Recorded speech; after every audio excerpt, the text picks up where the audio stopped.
అప్పుల బాధలు వెంటాడుతున్నాయా? అయితే 6 జేవిఆర్ వారి జాతిరత్నాలు ధరించండి. హలో అండి, అందరికీ నమస్కారం.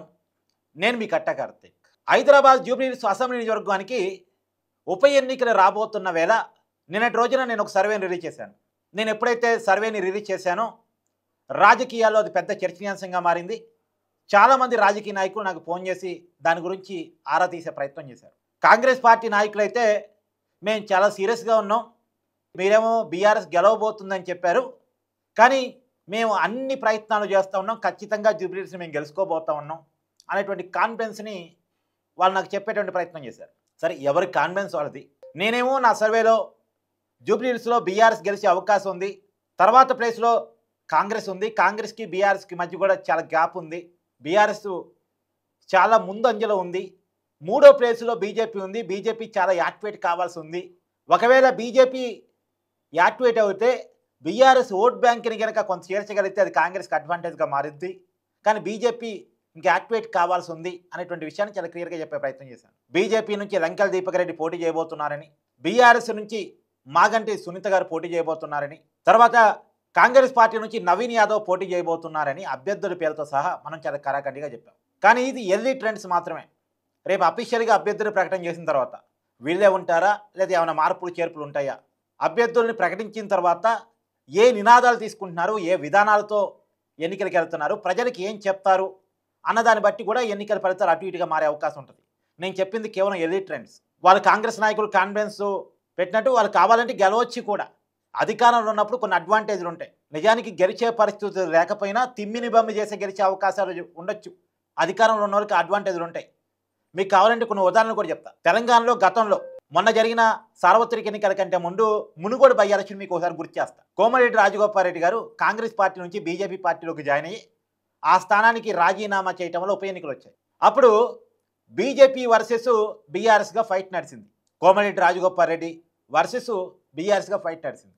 నిజానికి గ్రౌండ్ ఏమో కోమటిరెడ్డి రాజగోపాల్ రెడ్డికి అనుకూలంగా ఉంది, గెలిచిందేమో బీఆర్ఎస్. ఎందుకు అధికారం ఉన్నారు కాబట్టి. అప్పటికే హుజూరాబాద్లో ఓడిపోయి ఉన్నారు, దుబ్బాకలో ఓడిపోయి ఉన్నారు, బీజేపీ స్ట్రాంగ్ అవుతుంది కాబట్టి బీజేపీని ఎట్టి పరిస్థితుల్లో ఓడించాలనేటువంటి నిర్ణయానికి వచ్చినటువంటి బీఆర్ఎస్ తమకున్నటువంటి అర్ధ బలాలన్నీ ఉపయోగించి చేతిలో ఉన్న అధికారాన్ని ఉపయోగించుకొని ఎమ్మెల్యేలందరినీ అక్కడే తిష్టవేయించి రకరకాల ప్రయత్నాలు చేసి మొత్తానికి బీఆర్ఎస్ గెలిచింది. ఆ ఉప ఎన్నికల్లో గెలిచింది. తర్వాత జరిగినటువంటి సార్వత్రిక ఎన్నికల్లో 2023లో జరిగిన సార్వత్రిక ఎన్నికల్లో మళ్ళీ అక్కడ నుంచి కోమటిరెడ్డి రాజగోపాల్ రెడ్డే గెలిచాడు. సరే, అధికారం ఉన్నారు కాబట్టి కొన్ని సాధ్యమవుతుంది. మీకు కావాలంటే ఇంకా కూడా ఉదాహరణ చెప్తా.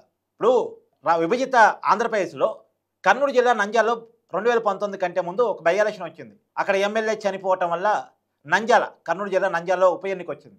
అప్పుడు నిజానికి గ్రౌండ్ ఏమో వైసీపీకి అనుకూలంగా ఉంది, కానీ రాష్ట్రంలో టీడీపీ అధికారంలో ఉంది కాబట్టి అధికారాన్ని ఉపయోగించుకుని టీడీపీ రకరకాల ప్రయత్నాలు చేసి నంద్యాలలో గెలిచింది, మంచి మెజార్టీతో గెలిచింది.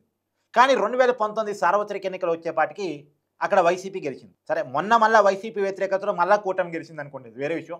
నేను అధికారం ఉన్నప్పుడు కొన్ని అడ్వాంటేజ్లు ఉంటాయని చెప్పడానికి చెప్తున్నాను. కాంగ్రెస్ పార్టీ మాత్రం స్ట్రాటజీగా పోవాలనుకుంటుంది, ఖచ్చితంగా దీన్ని గెలిపించుకోవాలనుకుంటుంది. కారణం ఏంటంటే జీహెచ్ఎంసీలో కాంగ్రెస్కి బలం లేదు. ఇది అందరూ చెప్తున్న వాదన. ఎందుకంటే మన అసెంబ్లీ ఎన్నికలు చూడండి, పార్లమెంట్ ఎన్నికలు చూడండి, కాంగ్రెస్ పార్టీ జీహెచ్ఎంసీ పరిధిలో ఎక్కడా గెలవలేదు. ఒకే ఒక్క ఉప ఎన్నిక వచ్చింది జీహెచ్ఎంసీ పరిధిలో, కంటోన్మెంట్ ఎమ్మెల్యే లాస్య ఆనందిత చనిపోవటం వల్ల వస్తే ఆ ఉప ఎన్నికల్లో మాత్రం కాంగ్రెస్ పార్టీ బీఆర్ సిట్టింగ్ సీట్లో గెలవగలిగింది. ఇప్పుడు కంటోన్మెంట్లో ఎలా గెలిచామో జూబ్లీహిల్స్లో కూడా అలాగే గెలుస్తామని కాంగ్రెస్ పార్టీ చెప్తోంది. కంటోన్మెంట్లో ఎలా గెలిచారు, బీజేపీ నుంచి అంటే బీజేపీ నాయకుడైనటువంటి శ్రీ గణేష్ని కాంగ్రెస్ పార్టీలో చేర్చుకొని కాంగ్రెస్ పార్టీ తరపున టికెట్ ఇచ్చి అతన్ని గెలిపించుకున్నారు. అధికారం ఉంటాం, శ్రీ గణేష్కి ఇమేజ్ ఉంటాం. నిజానికి శ్రీ గణేష్ అనేటువంటి పాయింట్ని మీరు క్లియర్గా గమనించండి. కంటోన్మెంటు ఓటర్ల విషయాన్ని కూడా గమనించండి. అక్కడ పార్లమెంట్ అభ్యర్థికేమో అంటే ఎంపీ ఎలక్షన్స్ ఎమ్మెల్యే ఎలక్షన్స్ కలిసి వచ్చాయి కదా అక్కడ. అప్పుడు ఎంపీ అభ్యర్థికేమో బీజేపీ అభ్యర్థికి పోలైన ఓట్లు 30,000 ఎమ్మెల్యే స్థానానికి వచ్చేసరికి శ్రీ గణేష్ పడ్డాయి. అంటే బీజేపీ కార్యకర్తలతో, క్యాడర్తో, ఓటర్లతో శ్రీ గణేష్కి సంబంధాలు పరిచయాలు ఉండటం వల్ల ఎంపీకేమో బీజేపీ కోటేశారు, ఎమ్మెల్యేకి వచ్చేసేకేమో కాంగ్రెస్ అభ్యర్థి అయినటువంటి మాజీ బీజేపీ నాయకుడైన శ్రీ గణేష్ కోటేశారు. ఆ వ్యక్తి మంచోడు, అతను గెలవాలని. రెండోది రాశ్యారంత మరణం తర్వాత అప్పటికే సాయర్ని చనిపోవడం వల్ల వాళ్ళ కుటుంబాన్ని సీట్ ఇచ్చారు, ఏమో కూడా చనిపోయింది కాబట్టి ఇక కుటుంబానికి నెక్స్ట్ సానుభూతి రాలే. రెండోది బీఆర్ఎస్లో వర్గం కూడా కావాలని, ఎందుకంటే ఆ కుటుంబం నుంచి సీటు ఇక పోవాలి, నెక్స్ట్ మాకు రావాలనే కారణం చేత బీఆర్ఎస్లో ఒక వర్గం వాళ్ళ కుటుంబానికి కోఆపరేట్ కూడా చేయలే. ఇలా రకరకాల కారణాలు కలిసి రావటం, అధికారం, బీఆర్ఎస్లో వర్గపోరు, తర్వాత బీజేపీ ఓటర్స్ కూడా కాంగ్రెస్ అభ్యర్థికి ఓటేయటం, క్రాస్ ఓటింగ్ 30,000 క్రాస్ ఓటింగ్ జరిగింది. ఎంపీకి వచ్చేసరికేమో ఆ నియోజకవర్గంలో బీజేపీకి లీడింగ్ వచ్చింది, ఎమ్మెల్యేకి వచ్చేసరికేమో శ్రీ గణేష్ గెలిచాడు కాంగ్రెస్ అభ్యర్థి. ఇలా రకరకాల కారణాల ఫలితంగా అది గెలిచింది. మరి ఇక్కడ జూబ్లీహిల్స్ కొంత డిఫరెంట్. ఇప్పుడు జూబ్లీహిల్స్లో కూడా కాంగ్రెస్ అనుకుంటుంది ఏంటంటే ఓసీ వర్సెస్ బీసీ నినాదాన్ని తీసుకెళ్ళాలి. నిజానికి బీఆర్ఎస్ పార్టీ నుంచి టికెట్ ఇస్తున్నటువంటి వ్యక్తి కమ్మ సమాజ వర్గానికి సంబంధించిన వ్యక్తి, చనిపోయిన కుటుంబానికి సంబంధించిన వ్యక్తి. మాగంటి గోపీనాథ్ గారు చనిపోయారు, సిట్టింగ్ ఎమ్మెల్యే, వాళ్ళ భార్యకే టికెట్ ఇవ్వడానికి డిసైడ్ అయ్యారు. తర్వాత మన బీజేపీ పార్టీ తరఫున లంకెల దీపక్ రెడ్డి, అతను రెడ్డి సమాజ వర్గానికి సంబంధించిన వ్యక్తి. కాంగ్రెస్ నవీన్ యాదవ్ సమాజ వర్గానికి సంబంధించిన వ్యక్తికి టికెట్ ఇస్తున్నారు. సో ఓసీ వర్సెస్ బీసీ అనే దాన్ని స్లోగన్గా తీసుకెళ్లాలని అనుకుంటున్నారు. తీసుకెళ్ళగలుగుతారా లేదో తెలియదు నాకు. తీసుకెళ్తే మాత్రం కొంత ఉపయోగం జరిగింది. తర్వాత ధనిక వర్సెస్ బీద, తర్వాత మాస్ వర్సెస్ క్లాసు, ఇవన్నీ కాంగ్రెస్కి అడ్వాంటేజ్. మరి తీసుకెళ్తారా లేదో నాకు తెలియదు కానీ, ఎందుకంటే వీళ్ళిద్దరూ కూడా క్లాసు, మాగంటి గోపీనాథ్ గారి కుటుంబం కావచ్చు, లేకపోతే లంకెల దీపక్ రెడ్డి కావచ్చు, కొంత యాదవ్ కమ్యూనిటీ, ఇది కొంత మాస్ అనే దాన్ని తీసుకెళ్ళచ్చు. నవీన్ యాదవ్ని మాస్గా తీసుకెళ్లేటువంటి ప్రయత్నం చేయొచ్చు. ఎందుకంటే తెలంగాణ జూబ్లీహిల్స్లో అంటే మీరు అనుకోవచ్చు అది క్లాస్ నియోజకవర్గం కదా అనుకోవచ్చు. క్లాస్ నియోజకవర్గం కాదు, మాస్ నియోజకవర్గం. అది చాలా బస్తీలు ఉంటాయి అక్కడ. బస్తీ ఓటర్సే ఎక్కువ, మాస్ ఓటర్సే ఎక్కువ. క్లాస్ ఓటర్స్ ఎంతమంది ఓటింగ్లో పాల్గొంటారో కూడా తెలియదు. మాస్ ఓటర్స్ ఎక్కువ పాల్గొంటారు. రెండోది కాంగ్రెస్ పార్టీ క్లియర్ కట్ ఎవాల్యుయేషన్లో కూడా ఉంది నిజానికి. అంటే నేను ఒక ఉదాహరణ కూడా చెప్తా. యూసఫ్గూడ డివిజన్కి మండలానికి సంబంధించి ఇన్ఛార్జర్గా శివసేనారెడ్డి యూత్ కాంగ్రెస్ నాయకుడు, ఒక రెడ్డి సమాజ వర్గం వ్యక్తిని, తర్వాత బెల్లనాయకు ఎస్టీ సమాజ వర్గానికి సంబంధించిన వ్యక్తిని, అలానే వెంకట యాదవ్ అంటే మహబూబ్నగర్ జిల్లాకు సంబంధించినటువంటి యాదవ్ వ్యక్తిని, అంటే ఈ ముగ్గురు ఇన్ఛార్జీలు పెట్టింది. అంటే కుల సమీకరణాన్ని కూడా కాంగ్రెస్ పార్టీ చాలా జాగ్రత్తగా వ్యవహరిస్తోంది. రేవంత్ రెడ్డి నివాసంలో జరిగిన మీటింగ్లో ఎక్కడ ఎవరు ఇన్ఛార్జీలుగా ఉండాలి, ఎవరి నాయకత్వంలో పార్టీని ముందుకు తీసుకెళ్లాలి, ఎన్నికలను ఎట్ట మేనేజ్ చేయాలి, చాలా క్లియర్ కట్ ప్లానింగ్తో రేవంత్ రెడ్డి పోతా ఉన్నాడు. ఎలక్షన్ మేనేజ్మెంట్ రేవంత్ రెడ్డికి వెన్నతో పెట్టిన విద్య. లేని కాంగ్రెస్ని గెలిపించుకున్నాడు రేవంత్ రెడ్డి. హైదరాబాద్ పరిధిలో ఒకప్పుడు కొడంగల్లో 2018 ఎన్నికల్లో రేవంత్ రెడ్డిని ఓడిస్తే మల్కాజ్గిరి ఎంపీగా పోటీ చేశాడు. అసలు మల్కాజ్గిరి పార్లమెంట్ స్థానంలో కాంగ్రెస్ లేదు 2019 ఎన్నికల నాటికి. కానీ ఆ స్థానం నుంచి, అది మినీ ఇండియా, చాలా పెద్ద నియోజకవర్గం, అక్కడ నుంచి ఎంపీగా గెలిచాడు. కాంగ్రెస్ లేనే లేదు. రేవంత్ రెడ్డి సొంత ఇమేజ్తో ఎలక్షన్ మేనేజ్మెంట్తో గెలిచాడు. ఎలక్షన్ మేనేజ్మెంట్ ఎలా చేయాలో రేవంత్ రెడ్డికి బాగా తెలుసు. సో రేవంత్ రెడ్డిని తక్కువ అంచనా వేస్తే గ్రౌండ్ మాకు అనుకూలంగా ఉంది కదా, ప్రజలు మాకు అనుకూలంగా ఉన్నారు కదా అనుకుంటే సరిపోదు బీఆర్ఎస్కి. రేవంత్ రెడ్డి చాలా క్లియర్ కట్ స్ట్రాటజీతో ముందుకెళ్తా ఉన్నాడు.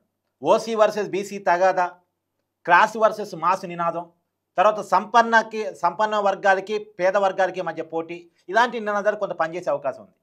రెండోది జూబ్లీహిల్స్లో గెలవాలంటే minority vote bank plus Yadav vote bank, ఈ రెండు కలిస్తే, ఈ రెండు ఎవరి వైపు వస్తే వాళ్ళే గెలిచినట్టు లెక్క. సహజంగా యూపీలో, బీహార్లో స్టేట్ ఎలక్షన్స్లో ముస్లిం యాదవ్ ఎవరికి సపోర్ట్ చేస్తే వాళ్ళు గెలుస్తారు అక్కడ జనరల్గా. ఒకనాడు ఎస్పీ బతకడానికి కారణం అదే, సమాజ్వాదీ పార్టీ. తర్వాత బీహార్లో ఆర్జేడీ బతకడానికి కారణం అదే, ముస్లిం ఓట్ బ్యాంక్ని యాదవ్ ఓట్ బ్యాంక్ని కలుపుతున్నారు అక్కడ పార్టీలు. ఇక్కడే కాంగ్రెస్ పార్టీ కూడా ఆ ఫార్ములాను ప్రయోగించగలిగితే, యాదవ్ ఓట్ బ్యాంక్ని మైనార్టీ ఓట్ బ్యాంక్ని కనుక ఎన్నికేట్ చేయగలిగితే, ఎందుకంటే ఎట్టాకు ఎంఐఎం మద్దతుంది కాబట్టి మైనార్టీ ఓటర్స్ చాలా ఎక్కువ. మొత్తం 3,92,000 పైగా ఓటర్లు జూబ్లీహిల్స్ పరిధిలో ఉంటే దాంట్లో 1,40,000 మంది మైనార్టీ ఓటర్లు ఉన్నారు, ముస్లిం ఓటర్లు, మైనార్టీ ముస్లిమ్స్. 40,000 మంది క్రిస్టియన్ ఓటర్స్ ఉన్నారు. తర్వాత యాదవులు చాలా పెద్ద సంఖ్యలో ఉన్నారు. ఈ ముస్లిం క్రిస్టియన్ తీసేస్తే హిందూ ఓటర్స్లో మెజార్టీ ఓటర్స్ యాదవులు, తర్వాత ఇతర బీసీ వర్గాలు ఉన్నాయి. కాబట్టి ఈ ముస్లిం ఓట్ బ్యాంక్ని ఎంఐఎం సహకారంతో ఎట్టి పరిస్థితుల్లో కాంగ్రెస్ పడేలా చూసుకొని యాదవ్ ఓట్ బ్యాంక్ని ఆకర్షించగలిగితే కాంగ్రెస్ పార్టీకి విజయం దక్కే అవకాశం ఉంది. ఎందుకంటే కులం చాలా పెద్ద ప్రభావం చూపించే అవకాశం ఉంటుంది కాబట్టి మరి దాన్ని ఏ మేరకు లాగుతారు. కానీ కాంగ్రెస్ పార్టీకి చాలా మైనస్లు ఏంటంటే హైదరాబాద్ బ్రాండ్ మీద దెబ్బతింది రేవంత్ రెడ్డి అధికారంలో వచ్చాక. హైదరాబాద్ అభివృద్ధి లేదు, కంపెనీలు లేవు, ఉద్యోగాలు లేవు, ఇవన్నీ ఉన్నాయి ప్రజలు. వీటన్నిటిని దాటుకోవాలంటే కాంగ్రెస్ పార్టీ ఇంకొక దాన్ని కూడా తీసుకెళ్లాలని చూస్తుంది. మీకు ఈ పథకం రావట్లేదా, ఇంకా 3 సంవత్సరాలు మేము అధికారంలో ఉంటాం, మేము ఇస్తాం కదా, మాకు ఓటేయండి, ఈసారికైతే మాకు ఓటేయండి, ఈసారికి అంటే అధికారం ఉన్నోడికి ఒక అడ్వాంటేజ్.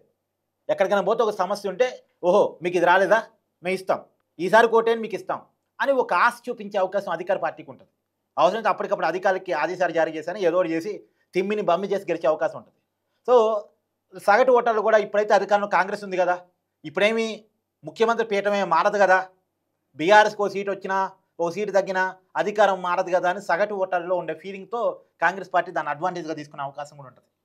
సో పోల్ మేనేజ్మెంట్ చాలా కీలకం, ఎన్నికల స్ట్రాటజీ చాలా కీలకం, ఎన్నికల మేనిఫెస్టో చాలా కీలకం. ఇచ్చే హామీలు, చేసే పనులు, చెప్పే మాటలు, తీసుకునే నినాదాలు, చేసే స్ట్రాటజీలు చాలా చాలా ఇంపార్టెంట్. కాబట్టి నేనేదో బీఆర్ఎస్కి ఫేవర్గా ఉందని చెప్పాను కాబట్టి ఇంట్లో కూర్చొని ముసుగేసుకుంటే పని కాదు. సరే బీఆర్ఎస్ ముసుగేసుకోవట్లేదు, చాలా ప్రయత్నాలు చేస్తుంది.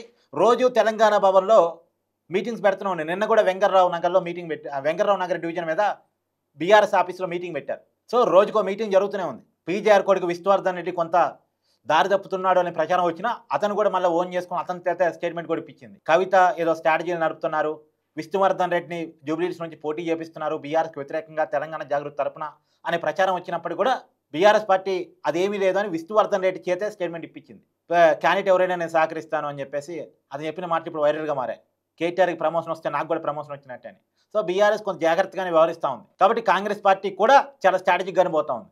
చూద్దాం రాబోయే కాలంలో ఎలా మారుతాయి అనేటువంటిది. నేను చెప్పినటువంటి నిన్నటి సర్వే అది ఇప్పుడు ఉన్నటువంటి పరిస్థితి. రేపొద్దున రాజకీయ నినాదాలు నిజంగా రేవంత్ రెడ్డి గారు అయితే కవిత ద్వారా కూడా బీఆర్ఎస్ని దెబ్బతీయాలని ప్రయత్నాలు చేస్తూ ఉన్నారు. తెలంగాణ జాగృతి నుంచి కూడా ఒక క్యాండిడేట్ పెట్టిస్తే బాగుంటుంది. అంటే బీఆర్ఎస్ పార్టీ నమ్మకం ఏంటంటే కవిత వెనకాల రేవంత్ రెడ్డి గారే ఉన్నారని. కవిత గారు వెనకాల సరే ఎవరు వెనకాల ఎవరు ఉన్నారు, ఎవరు స్ట్రాటజీలు ఎవరు పనిచేస్తారు, కానీ సరే రేవంత్ రెడ్డి గారు ఉన్నా లేకపోయినా కవిత గారు కేటీఆర్ గారిని టార్గెట్ చేస్తూ ఉన్నమాట మా అందరికీ తెలుసు. బీఆర్ఎస్ పార్టీని దెబ్బతీయాలని నేను అనుకుంటున్నాను. ఎందుకంటే తన చేతుల్లోకి బీఆర్ఎస్ పార్టీ రావాలంటే కేటీఆర్ నాయకత్వంలో బీఆర్ఎస్ ఎదగట్లేదు, హరీష్ రావు నాయకత్వంలో బీఆర్ఎస్ ఎదగట్లేదు, కేసీఆర్ కొంత డలిగాటం వల్ల బీఆర్ఎస్ పార్టీ ముందుకెళ్ళట్లేదు, అది నా చేతుల్లోకి వస్తేనే పార్టీ బాగుపడిద్ది అనేది ఆమె ఇంజెస్ట్ చేయాలి, చూపించాలి అనుకుంటున్నారు. కాబట్టి బీఆర్ఎస్ని ఓడించడానికి కవిత గారు తన ప్రయత్నాలు తను చేస్తారు. మరి ఎంతవరకు ఆమె చేయగలరు అనేది కూడా చూడాలి.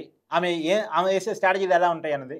కాబట్టి ఆమె వేసే స్ట్రాటజీని బీఆర్ఎస్ రాజకీయ వ్యతిరేకులు తమకు అనుకూలంగా మార్చుకోవాలని చూస్తారు. అంటే కాంగ్రెస్లు తమకు అనుకూలంగా మార్చుకోవాలని చూస్తారు సహజంగా. రాజకీయం అంటే అదేగా. సో ఇవన్నీ చాలా ఉన్నాయి, చాలా క్యాలిక్యులేషన్స్ ఉన్నాయి.